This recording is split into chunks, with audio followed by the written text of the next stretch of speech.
Le 5 juillet 1962, des renseignements alarmants me parviennent de la ville d'Oran, me disant qu'on est en train de ramasser les pieds noirs, les musulmans francophiles, et c'est effectif. On les embarquait dans des camions, on les emmenait vers ce que l'on appelait les petits lacs, qui se trouvaient entre Oran et l'aéroport, et là, on les fusillait comme faisaient les SS, puis on les jetait dans le petit lac. Il paraît que maintenant, on a cimenté le petit lac. Je demande donc des ordres à mon chef de bataillon. Le général Katz, qui commandait à ce moment-là en Algérie, avait donné des ordres pour que les troupes françaises, quoi qu'il arrive, ne sortent pas des cantonnements.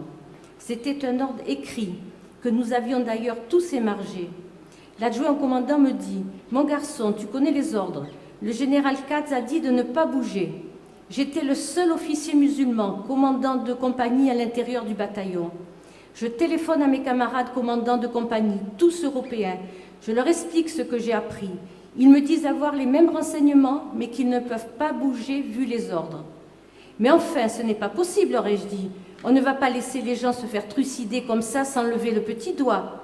Moi, je ne peux pas. Ma conscience me l'interdit. Je téléphone à l'échelon supérieur, au colonel commandant le secteur. Je tombe sur son adjoint et lui explique mon cas. Il me répond « Écoutez, mon garçon, nous avons les mêmes renseignements que vous. C'est affreux. Faites selon votre conscience. Quant à moi, je ne vous ai rien dit. En clair, je n'étais pas couvert. J'embarque l'équivalent de quelques sections dans les camions dont je pouvais disposer et je fonce sans ordre sur Oran.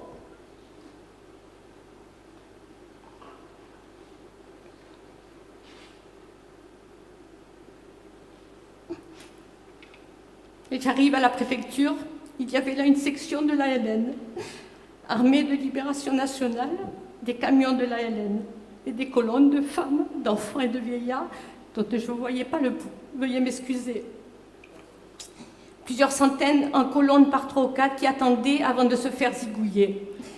J'avise une espèce de planton devant la préfecture et je lui demande où se trouve le préfet. Il me dit « Mon lieutenant, regardez, c'est ce monsieur qui monte. » En 4 ou 5 enjambées, je rattrape ce gros monsieur avec une chéchilla rouge. Je crois lui avoir dit « Monsieur le préfet, je vous donne 5 minutes pour libérer ces gens, sinon on fera tout sauter. » Il ne m'a pas répondu, il a descendu l'escalier, s'est dirigé vers le responsable de la section ALN, ils ont discuté quelques minutes et la section ALN est partie. Le préfet est venu et m'a dit « C'est fait, mon lieutenant » et a dit aux gens « Mesdames, Messieurs, vous êtes libres, vous pouvez rentrer chez vous. » Je reverrai toujours cette scène hallucinante de femmes, d'enfants, de vieillards qui pleuraient, poussaient des cris hystériques, courant, tombant les uns sur les autres. Quelqu'un est venu me trouver, m'a signalé qu'il y avait des gens blessés. Je les ai fait mettre à l'abri pour se faire soigner. Puis j'ai installé des patrouilles sur les axes routiers qui menaient au port ou à l'aéroport, car j'ai appris qu'on arrêtait les gens qui fuyaient, qu'ils soient musulmans ou européens d'ailleurs. C'était la population où déjà armés ne faisaient même pas partie de l'ALN qui les arrêtait, les volait, les tuait. J'ai donc mis des contrôles pour éviter cela et je les arrachais littéralement aux mains de la population. Au risque de ma vie souvent, je les escortais jusqu'au port, parfois seule dans ma Jeep, avec tout simplement mon chauffeur et mon garde-corps. J'ai fait cela en ayant le sentiment de ne faire que mon devoir. En transgressant les ordres et en déployant ses hommes sur plusieurs kilomètres, le lieutenant Khelif a sauvé de très nombreuses vies. Pour cela, il a été sanctionné.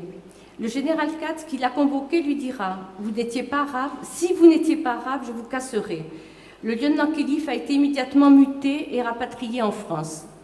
Oran était la seule grande ville d'Algérie qui comptait plus d'Européens que de musulmans. Le 5 juillet, sur 220 000 Oranais pieds noirs, il ne restait que 20 000 à 25 000 Européens. En ce mois de juillet 62, c'est plus de 3 000 civils qui ont été enlevés et qui, pour la plupart, n'ont jamais été retrouvés, sauf ceux qui, atrocement mutilés, jonchaient les rues ou étaient pendus par la gorge à des crochets de bouchers. Mais je crois qu'on peut remercier le lieutenant Rabat Khelif et je ne sais pas si ça se fait, on pourrait presque l'applaudir. Je ne sais pas si ça se fait.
porte-avions Lafayette est arrivé ce matin à Marseille, venant d'Alger avec à son bord 259 harkis et leurs familles, soit au total 1 millier de personnes environ.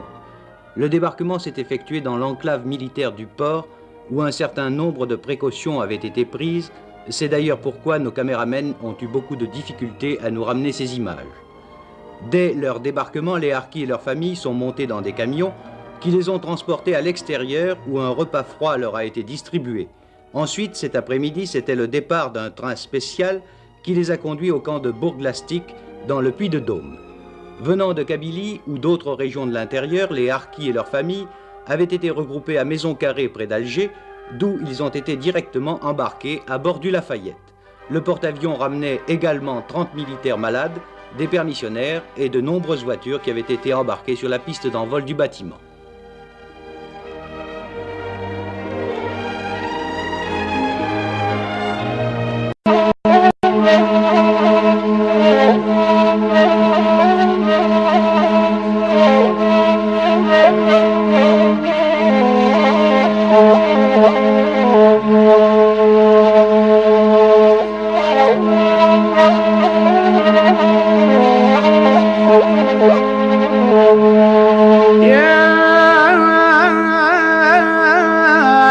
مكتوب الغربة حكمك قاهر،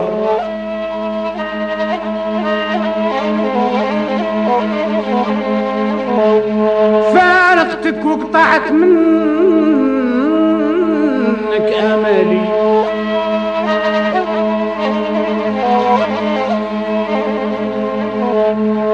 ماني باقي ليك نرجع ونقرر اللي القدرة حاتمتك عن جالي،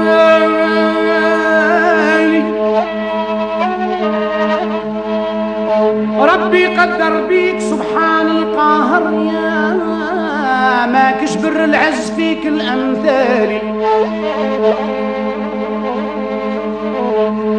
ما كشكي مثل وطني وطن الخر الجزائر يا بلاد الجمالي، وطنك وطن الجهل والكفر ومنكر، يا سكانك تبعوا طريق الضلال، يا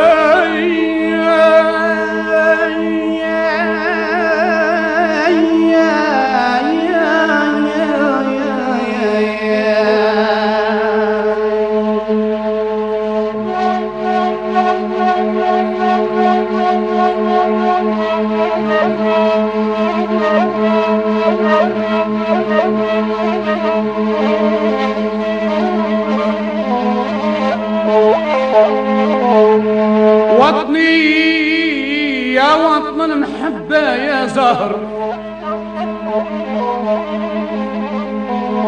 ما نراش العز غيرك ودلالي، لله يا ريح الصباح حين تمر على الجزائر عيد لها سؤالي، سلم على الأطلال البادي واحذر، يا سلم على وطن السهل والجبال، سلم على الجميع بناك تقصر، بلغ شوقي الوطن حسب أقوالي، وطني وطن الخير والتاريخ يكر، وطن الغيرة والكرم والأفضال، يا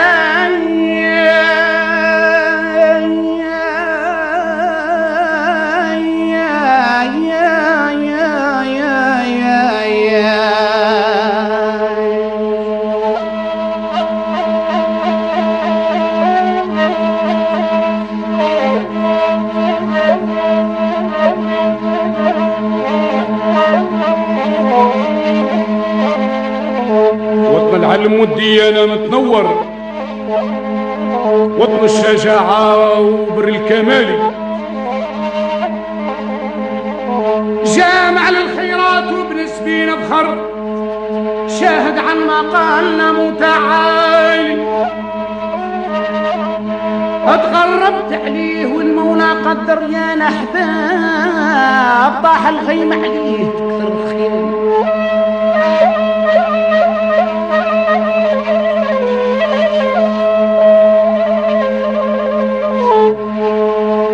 تبكي عينيكي واللي نتفكر يوم فراق احبابنا يا تهوالي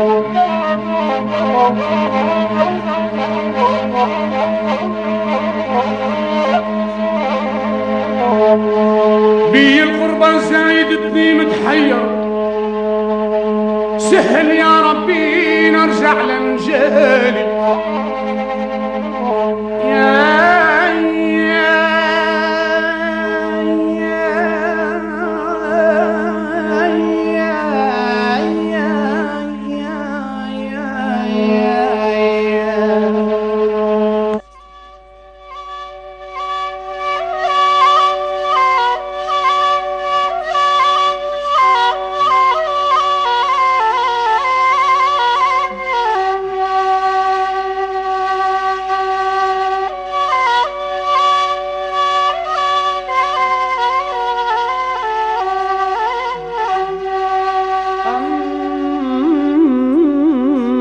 الليل خواطري تتونس بيه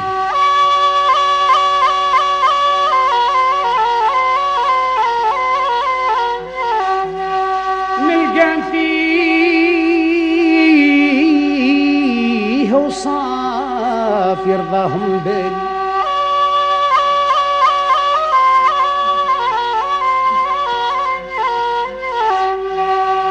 طالب عندي خليلة تشبه لي من المرقوب فيه صاروا يحلاني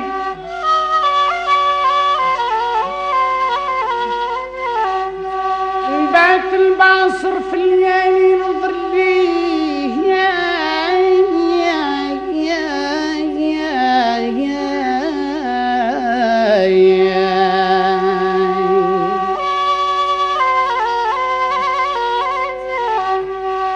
بيت نباصر في الليالي ننظر ليه يفرق ما بين الحذر التالي